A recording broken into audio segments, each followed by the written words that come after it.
Ardra ಆದ್ಮೇಲೇನೋ Punarvasu. Next ಬರೋಣ, ಪಂಚಾಮೃತ ಅಭಿಷೇಕವನ್ನು ಮಾಡಬೇಕು. ಯಾರ್ಯಾರಿಗೆ ಜಗತ್ತಲ್ಲಿ ಜಯ ಬೇಕು, ಜಯಶಾಲಿ ಆಗಬೇಕು, ಜಗತ್ತಲ್ಲಿ ನಾನು ಕೋರ್ಟ್ ಕೇಸ್ ಹಾಕಿದ್ದೀನಿ ಜಯಶಾಲಿ ಆಗಬೇಕು, ಅಥವಾ ಇನ್ನೊಂದೇನಾದರೂ ವಿಶೇಷವಾಗಿರ್ತಕ್ಕಂಥ ವಿಚಾರ ಅಂದರೆ ಅಲ್ಲಿ ನಮಗೆ ದುಡ್ಡು ಆಸ್ತಿ ಬರಬೇಕು, ತಾತ ಮುತ ಅಂತಕಾಲ ಜಯಶಾಲಿ ಆಗಬೇಕು, ಅಥವಾ ಯಾರ ಮೇಲಾದರೂ ಯುದ್ಧ ಮಾಡಬೇಕು ಜಯಶಾಲಿ ಆಗಬೇಕು. ಹಾಗೇನ್ಬಿಟ್ಟು ಯುದ್ಧ ಮಾಡೋಕ್ಕೆ ಈಗಲ್ಲ ಸಮಯ ಇಲ್ಲ ನೋಡಿ, ಆ ಕಾಲದಲ್ಲಿ ಮಾಡ್ತಕ್ಕಂಥ ವಿಚಾರ. ಆ ಪಂಚಾಮೃತ ಅಭಿಷೇಕವನ್ನು ಪರಮೇಶ್ವರನಿಗೆ ಅಂಥ ನಕ್ಷತ್ರ ದಿವಸ, ಯಾವ್ಯಾವುದಲ್ಲ ಪುನರ್ವಸು ನಕ್ಷತ್ರ ದಿವಸನೇ ಹಾಕಬೇಕು. ನೀವು ಪಂಚಾಂಗ ನೋಡಿ, ಆ ಪಂಚಾಂಗದಲ್ಲಿ ಪುನರ್ವಸು ನಕ್ಷತ್ರದವರಾದರೂ ಸರಿ ಅಥವಾ ಪುನರ್ವಸು ನಕ್ಷತ್ರ ದಿವಸ ಆದರೂ ಸರಿ ನೀವು ಅಭಿಷೇಕವನ್ನು ಮಾಡಿದಾಗ ಪರಿಪೂರ್ಣವಾಗಿ ಜಯ ಸಿಗತ್ತೆ. ನೆಕ್ಸ್ಟ್ ಹಾಲಿನ ಅಭಿಷೇಕ. ಆಶ್ಲೇಷ ನಕ್ಷತ್ರದವರು ಹಾಲಿನ ಅಭಿಷೇಕ, ಪುನರ್ವಸು ಪುಷ್ಯ. ಈ ಪುಷ್ಯ ನಕ್ಷತ್ರ ಹಾಲಿನ ಅಭಿಷೇಕ, ಆಶ್ಲೇಷ ನಕ್ಷತ್ರ ಹಾಲಿನ ಅಭಿಷೇಕ. ಈ ಎರಡೂ ಹಾಲಿನ ಅಭಿಷೇಕ ಏನಕ್ಕೆ ಮಾಡಬೇಕು ಅಂದ್ರೆ, ಹಾಲಿನ ಅಭಿಷೇಕ ಮಾಡಿದಾಗ ಸಂತಾನ ಅಭಿವೃದ್ಧಿ. ಆ ಸಂತಾನ ಅಭಿವೃದ್ಧಿ ಅಂದ್ರೇನು, ಗಂಡು ಮಕ್ಕಳೇ ಬೇಕು ಅನ್ನೋರು, ಗಂಡು ಮಕ್ಕಳೇ ಬೇಕು ಅನ್ನೋರು ಈ ಪುಷ್ಯ ನಕ್ಷತ್ರಕ್ಕೆ, ಆಶ್ಲೇಷ ನಕ್ಷತ್ರಕ್ಕೆ. ಯಾಕೆಂದ್ರೆ ಪ್ರತಿಯೊಬ್ಬ ಮನುಷ್ಯನಿಗೂ ಸಂತಾನ ಆಗೋದೇ ರೋಗ ದೋಷಗಳು ಹೋದಾಗ, ಸಂತಾನ ಆಗೋದೇ ನಾಗದೋಷ ಇಲ್ದಿದ್ದಾಗ, ಸಂತಾನ ಆಗೋದೇ ಹಾವಿನ ಮುಖಾಂತರ ಅಂದ್ರೆ ಸುಬ್ರಹ್ಮಣ್ಯನ ಮುಖಾಂತರ ಮಾತ್ರ. ಯಾವ ಕಾಲಕ್ಕೂ ಯಾರಿಗೂ ಮಕ್ಕಳೇ ಆಗಲ್ಲ ಅಂತ ತಕ್ಷಣ ವಿಶೇಷವಾಗಿ ಅವ್ರಿಗೆ ಯಾವ ಕಾಲಕ್ಕೂ ಸುಬ್ರಹ್ಮಣ್ಯ ಅನುಗ್ರಹ ಇಲ್ಲ, ಆಶ್ಲೇಷ ದೋಷ ಇರುತ್ತೆ, ಆ ಪರಿವರ್ತನೆ ಮಾಡ್ಕೊಂಡಿರಲ್ಲ. ಅದಕ್ಕೋಸ್ಕರ ಎಲ್ರಿಗೂ ಬೇಕಾಗಿರೋದು ಆಶ್ಲೇಷ ನಕ್ಷತ್ರ, ಪುಷ್ಯ ನಕ್ಷತ್ರ. ಈ ಎರಡೂ ಚಂದ್ರನ ಮನೆಯಲ್ಲಿರೋದ್ರಿಂದ, ಹಾವು ಚಂದ್ರನ ಜೊತೆ ಇದ್ದಾಗ ಹಾವು ಹಾಲು ಹುಣ್ಣಿಮೆ ದಿವಸ ಹಾಲನ್ನ ಕುಡಿತಾ ಇದ್ದ ಸಮಯದಲ್ಲಿ ಅಂತ ಹೇಳ್ತೀವಲ್ಲ, ಹಾಗೆ ಅಂತ ಸಮಯವನ್ನು ನೋಡಿದಾಗ ಮಣಿ ಮಾಣಿಕ್ಯ ಔಷಧವನ್ನ ಪರಿಪೂರ್ಣವಾಗಿ ಕೊಡುತ್ತಂತೆ. ಅದಕ್ಕೋಸ್ಕರ ಹುಣ್ಣಿಮೆ ದಿವಸ ಹಾವನ್ನ ನೋಡಬಾರದು ಅಂತ ಎಷ್ಟೋ ಜನ ಹೇಳ್ತೀವಿ. ಯಾಕಂದ್ರೆ ರಹಸ್ಯವಾಗಿ ತನ್ನ ಮಾಣಿಕ್ಯವನ್ನ ತಂದು ಆ ಹಾಲಿನ ಮುಖಾಂತರವಾಗಿ ಚಂದ್ರನ್ನ ಅದರೊಳಗೆ ಸೇರಿಸಿ ಹಾಲಾಗಿ ಕುಡಿಯುತ್ತೆ. ಅದು ವೈಶಿಷ್ಟ್ಯತೆ. ಅದಕ್ಕೋಸ್ಕರ ಪೌರ್ಣಮಿ ಬಹಳ ವಿಶೇಷ ನಾಗಮಣಿ. ಅದಕ್ಕೋಸ್ಕರ ನೀವೇನ್ ಮಾಡಬೇಕು, ಈ ಪುಷ್ಯ ನಕ್ಷತ್ರ ಮತ್ತು ವಿಶೇಷವಾಗಿರ್ತಕ್ಕಂಥ ಆಶ್ಲೇಷ ನಕ್ಷತ್ರದ ಹಸುವಿನ ಹಾಲನ್ನ ಈಶ್ವರನಿಗೆ ಅಭಿಷೇಕ ಮಾಡಿದಾಗ ಪುತ್ರ ಪ್ರಾಯಶ್ಚಿತ್ತ ಅಂದ್ರೆ ಪೂರ್ಣ ಪುತ್ರ ಅಂದ್ರೆ ಗಂಡು ಮಗುವೇ ಗ್ಯಾರಂಟಿ. ಹಾಗೆ ಅಂದ್ಬಿಟ್ಟು ಆ ಗಂಡು ಮಗುಗಾಗತ್ತೆ ಅಂತಕ್ಕಂಥ ವಿಚಾರದಲ್ಲಿ ಯಾವುದೇ ಕಾರಣಕ್ಕೂ ಜೋತಕದಲ್ಲಿ ಲೋಪದೋಷಗಳನ್ನು ಪರಿವರ್ತನೆ ಮಾಡಿಕೊಂಡು ತದನಂತರ ಆದರೆ ಪರಮೇಶ್ವರ ಏನ್ ಮಾಡ್ತಾನೆ ಗೊತ್ತಾ, ಯಾವ ಲೋಪದೋಷವೂ ಇಲ್ಲದೆ ಆ ತೀರ್ಥವನ್ನ ಗಂಡು ಹೆಣ್ಣು ಕುಡಿದ್ರೆ ಸಾಕಂತೆ ಸರ್ವವ್ಯಾಧಿ ನಿವಾರಣಾರ್ಥಂ.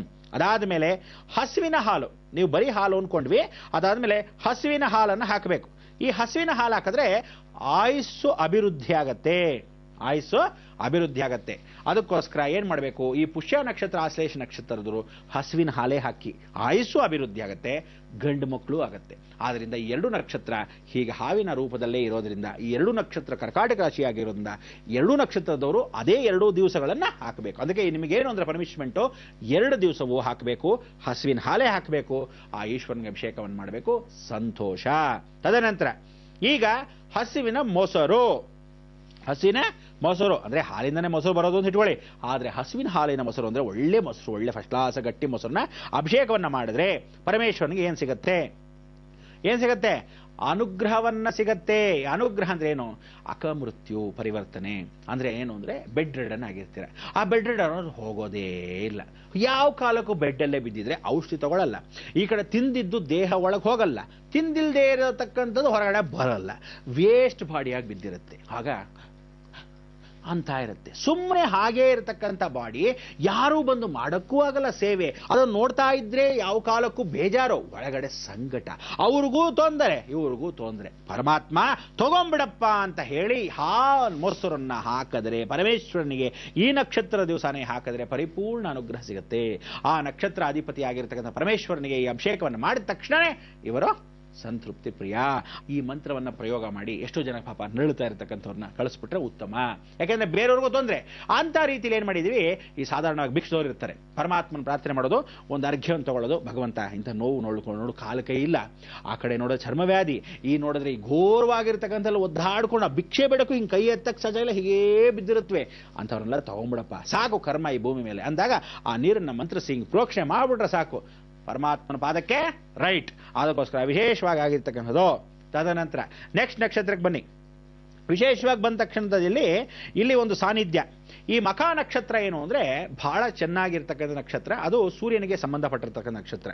ಈ ಸೂರ್ಯನಿಗೆ ಸಂಬಂಧಪಟ್ಟ ನಕ್ಷತ್ರದಲ್ಲಿ ತುಪ್ಪ ಬಹಳ ಚೆನ್ನಾಗಿರೋ ತುಪ್ಪ ಹಾಕಬೇಕು. ಅದು ಹಸುವಿನ ತುಪ್ಪ ಅಂದ್ರೆ ಮನೆಯಲ್ಲಿ ಮಾಡಿರ್ಬೇಕು. ಯಾವ ಕಾಲಕ್ಕೂ ಅಂಗಡಿ ಕೊಂಡ್ಕೊಂಡ್ಬಂದಿರೋ ತುಪ್ಪ ಅದೆಲ್ಲ ಮಾಡಬಾರ್ದು. ನೀವೇ ಮೊಸರಿನ ಲಕ್ಷಣ ಕಡಿದು ಆ ತುಪ್ಪವನ್ನು ತಗೋಬೇಕು, ಅದನ್ನ ಪರಮೇಶ್ವರನಿಗೆ ಹೀಗೆ ಹಾಕಬೇಕು. ಅಲ್ಲಿ ತುಪ್ಪ ಬೆಣ್ಣೆ ಆಗತ್ತಾ, ಬೆಣ್ಣೆ ತುಪ್ಪ ಆಗತ್ತೆ ಸಂತೋಷ, ಆದ್ರೆ ತುಪ್ಪ ಬೆಣ್ಣೆ ಆಗೋದಲ್ಲಿ ಇದೇ ಶಿವಗಂಗೆಯಲ್ಲಿ. ಬಹಳ ವಿಶೇಷ. ಆ ಈಶ್ವರನ ಶಕ್ತಿ ಎಷ್ಟು ಅಂದ್ರೆ ಕಾಲಚಕ್ರವನ್ನ ತಿರುಗಿಸ್ತಾನೆ ಅನ್ನೋ ಸತ್ಯವನ್ನ ಇವತ್ತು ನೀವು ಶಿವಗಂಗೆಯಲ್ಲಿ ನೋಡಿದಾಗ ಇದೇ ದಾಬಾಸ್ಪೇಟೆ ಹತ್ರ ಇರತಕ್ಕಂಥ ತುಮಕೂರು ಜಿಲ್ಲೆಯಲ್ಲಿ ಎಷ್ಟು ಚೆನ್ನಾಗತ್ತೆ ಅಂದರೆ ಆ ತುಪ್ಪವನ್ನ ಹೀಗೆ ಪರಮೇಶ್ವರನಿಗೆ ಹಚ್ಚಿದ್ರೆ ಮತ್ತೆ ಬೆಣ್ಣೆ ವಾಪಸ್. ಎಂತ ಸತ್ಯ ಗೊತ್ತಾ? ಅದಕ್ಕೆ ಹೇಳೋದು ಸತ್ಯಂ ಶಿವಂ ಸುಂದರಂ.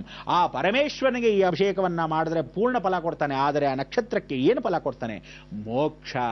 ಖಂಡಿತ ನೀವೆಲ್ಲ ಏನು ಅಂದ್ರೆ ನಾನು ಸಾಯ್ತಕ್ಕಂಥವನು ಸುಮ್ಮನೆ ಸಾಯೋದು ಬೇಡ, ಕಾಫಿ ಕುಡಿತಾ ಹೊಟ್ಟೋಗ್ಬೇಕು, ಯಾವ ಕಾಲಕ್ಕೂ ನರಳೋದು ಬೇಡಪ್ಪ, ಕೈಕಾಲು ಮುರ್ಕೊಂಡು ಬೆಡ್ಡಲ್ಲಿ ಬಿದ್ದು ಯಾಕೆ ಬೇಕು, ಹಿಂಗೆ ಕೂತು ಸಾವಿತ್ರಿ ಕಾಫಿ ತಗೊಳ್ಳೆ ಅಂದ್ರೆ ಆ ಕಾಫಿ ಅವಳು ತಗೊಂಬರಷ್ಟಲ್ಲಿ ಹೊಟ್ಟೋಗಿರ್ತಾನೆ. ರೀ ರೀ ಅಂದ್ರೆ ಹೊರಟೋಗಿರ್ಬೇಕು. ಹಾಗಿರ್ಬೇಕು ಜೀವನ. ಅದನ್ನು ಬಿಟ್ಟು ಯಾವ ಕಾಲಕ್ಕೂ ಮೋಕ್ಷ. ಆಮೇಲೆ ಪುನರ್ಜನ್ಮ ಖಂಡಿತ ಬೇಕಾಗಿಲ್ಲ. ಈ ಭೂಮಿಯಲ್ಲಿ ಖಂಡಿತ ಮೋಕ್ಷ ಬೇಕಾಗಿರ್ತಕ್ಕಂಥ ವಿಚಾರದನ್ನ ಪರಿಪೂರ್ಣವಾಗಿ ಭಗವಂತನ ಸಾನ್ನಿಧ್ಯಕ್ಕೆ ಲೋಕದಿಂದ ಇಹಲೋಕದಿಂದ ಪರಲೋಕಕ್ಕೆ ಹೊರಟು ಬಿಡಬೇಕು. ಇಷ್ಟೂ ಸಾನ್ನಿಧ್ಯ ಮಕಾ ನಕ್ಷತ್ರ ಸೂರ್ಯ ನಮಸ್ಕಾರ ಮಾಡಿರೋ ಈ ಶುಕ್ರವಾಕ್ಯದಲ್ಲಿ ಇವತ್ತಿನ ದಿವಸ ಇಷ್ಟು ವಿಚಾರ ತಿಳ್ಕೊಳ್ಳಿ.